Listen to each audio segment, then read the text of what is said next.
ترا تیری اس بارے میں کیا رائے ہے؟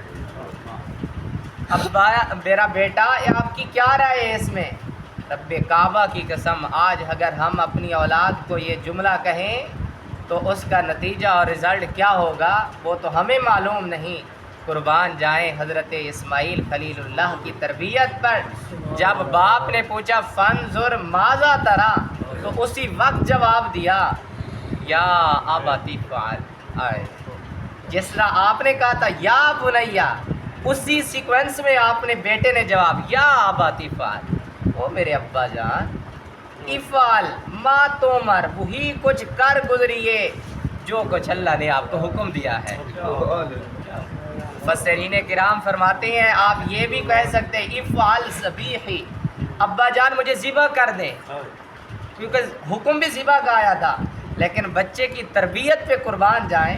یہ نہیں فرمایا ابا جان مجھے ذبح کریں، نہیں فرمایا افعل ما تؤمر، ابا جان جو کچھ آپ کو حکم ہوا ہے وہ کر گزریں۔ بیٹا آپ کیا کریں گے؟ ستجدنی انشاءاللہ من الصابرین، اے ابا ان قریب آپ مجھے صبر والوں میں سے ہی پائیں گے، آپ مجھے صبر والوں میں سے ہی پائیں گے۔ قربان جائیں یہ فیضان یا مکتب کی کرامت تھی۔ سکھائے کس کو آداب؟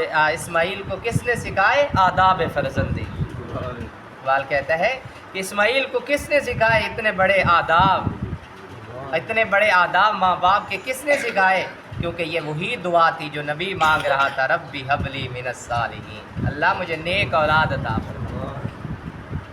جب یہ معاملہ ہوا تو حضرت ہاجرہ کو حضرت ابراہیم کہتے ہیں کہ اپنے بچے کو تیاری کرواؤ، آج میں نے مہمان کی اپنے دوست کی دعوت پہ لے کے جانا ہے۔ یہ حدیث پاک میں آتا ہے دعوت پہ لے کے جانا ہے۔ تو حضرت ہاجرہ نے بڑی بہترین تیاری کروائی۔ ویسے ماں ایسا ہوتی ہے، ماں کا دل بھی ایسا ہوتا ہے، جب بچہ اپنے باپ کے ساتھ کہیں جانا ہو نا تو ماں بڑے اچھے طریقے سے تیاری کرواتی ہے تاکہ لوگ دیکھیں کہ میرا بچہ کتنا خوبصورت ہے۔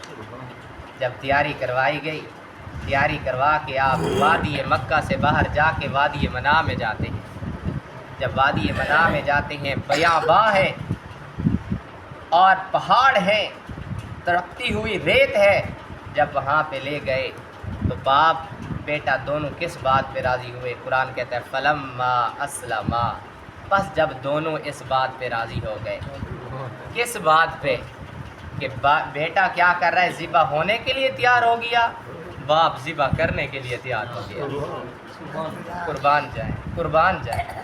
وَتَلَّهُ لِلْجَبِينِ، حضرت اسماعیل کو پیشانی کے بل گرا دیا۔ وہ بچہ، یہ فطرت ہے انسان کی، جب بچہ 12 13 14 سال کی عمر میں جاتا ہے وہ اس وقت اس کی محبت کا، ماں باپ کی محبت کا انداز ہی نرالا ہوتا ہے۔ جب اس عمر میں پہنچے تو اپنے بیٹے کو زمین پر گرا دیا۔ یہاں پہ مفسرین کرام فرماتے ہیں دو تفسیریں آتی ہیں۔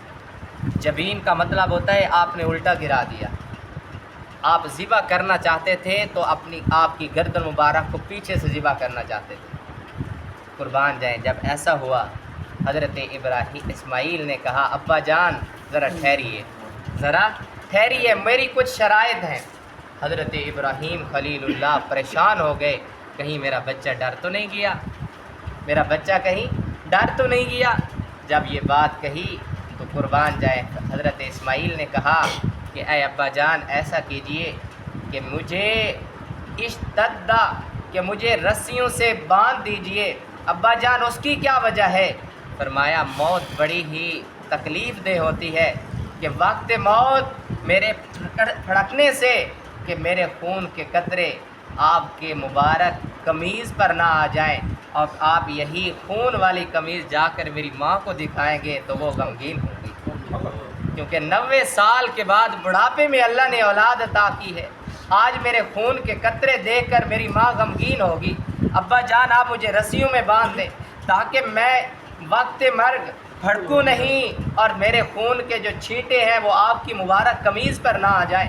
اور دوسری وجہ آپ نے کہی کہ کہیں آپ کے دل میں رحم نہ آ جائے، آپ اللہ کی قربانی میں کوئی زیادہ تاخیر نہ ہو جائے۔ ہو سکتا ہے کہ اللہ تاخیر کی وجہ سے ناراض ہو جائے، ابا جان جلدی کیجئے، مجھے رسیوں سے باندھ دیجئے اور پھر مجھے ذبح کیجئے۔ جب ایسا معاملہ ہوا تو حضرت ابراہیم خلیل اللہ نے اپنے بیٹے کی شرط قبول کی، رسیوں سے باندھ دیا۔ پھر روایات کے اندر آتا ہے حضرت اسماعیل نے پھر کہا ابا جان پھر رک جائیے۔ پھر حضرت ابراہیم پریشان ہوئے، فرمایا ابا جان رسیاں کھول دیجیے، رسیاں کھول دیجیے، ابھی بیٹا آپ کہہ رہے تھے۔ فرمایا نہیں، قیامت تک آنے والا مورخ یہ نہ لکھے کہ بیٹا شاید ذبح نہیں ہونا چاہتا تھا کہ باپ نے رسیوں سے باندھ کر ذبح کیا تھا۔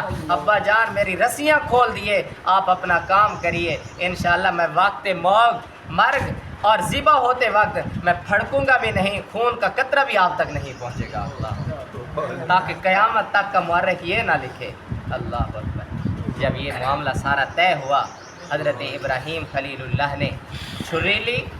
دیکھیں کوئی انسان نہیں ہے، ایک باپ ہے ایک بیٹا ہے، چھری لے کر بیٹے کو ذبح کرنے کے لیے تیار ہوا۔ روایات کے اندر آتا ہے جب آپ نے چھری چلانا چاہی، چھری نہ چلی، دوسری بار چلائی، چھری نہ چلی، آپ کی آنکھوں میں آنسو آئے اور جلال میں آئے، اور میں کیا کہیں پہ میرے سے کوئی ایسی دل کے اندر بیٹے کی محبت تو نہیں آئی، میری قربانی قبول نہیں ہو رہی۔ دوبارہ چھری کو پتھر کے اوپر مارتے ہیں، المختصر پتھر دو ٹکڑے ہو جاتا ہے۔ آپ نے چھری سے مخاطب ہو کے کہا کہ یا سکینو، اے چھری یہ بتا کہ پتھر کاٹ دیتی ہے سخت، اور میرے بیٹے کا پھول جیسا یہ گلا کیوں نہیں کاٹتی؟ تو اللہ اکبر، چھری نے بھی اللہ کے حکم سے بولنا شروع کیا۔ چھری نے کہا کہ اے ابراہیم یا خلیل و امراتی، اے خلیل تو مجھے حکم دیتا ہے چل، یا جلیل و نہانی، فرمایا مجھے جلیل حکم دیتا ہے کہ نہیں چلنا۔ خلیل حکم دیتا ہے چل، جلیل حکم دیتا ہے نہیں چلنا۔ فرمایا کیوں نہیں؟ فرمایا جس رب نے تجھے آگ سے کہا تھا کہ آگ ٹھنڈی ہو جائے، یا نار کونی برداً وسلاما علی ابراہیم، آگ کو ایک بار کہا تھا تو آگ آپ پر ٹھنڈی ہو گئی تھی، اسی رب نے مجھے 70 بار کہا ہے کہ اسماعیل کے گلے پر آپ نے نہیں چلنا، تو میں کیسے چلوں؟ جب آپ کو غصہ آیا تو روایات کے اندر راوی فرماتے ہیں کہ حضرت ابراہیم خلیل اللہ نے کہ چھری کی نوک اپنے بیٹے کی گردن میں رکھی اور گھٹنوں اور ہاتھوں سے اس طرح زور لگایا کہ آپ کی مبارک جو چھری تھی وہ پیوستہ ہو گئی۔ تو آپ نے کہا اللہ اکبر کی قربانی قبول ہو گئی ہے۔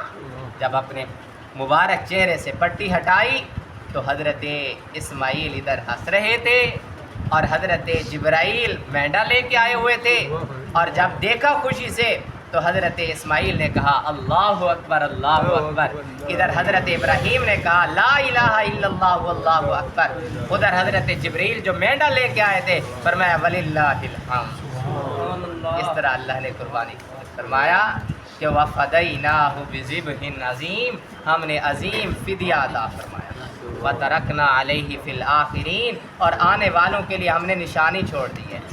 یہ تو ایک قربانی تھی، اگر وقت ہوتا میں آپ کو بتاتا بذبح عظیم سے کیا مراد ہے۔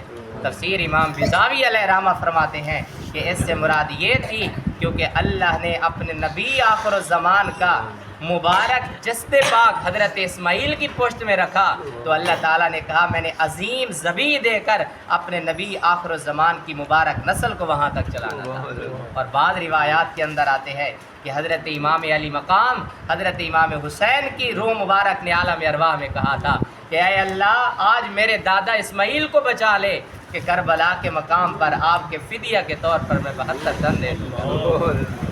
تو قربان جائے میرے امام کے حوصلے پر، میرے پیر حسین کے حوصلے پر قربان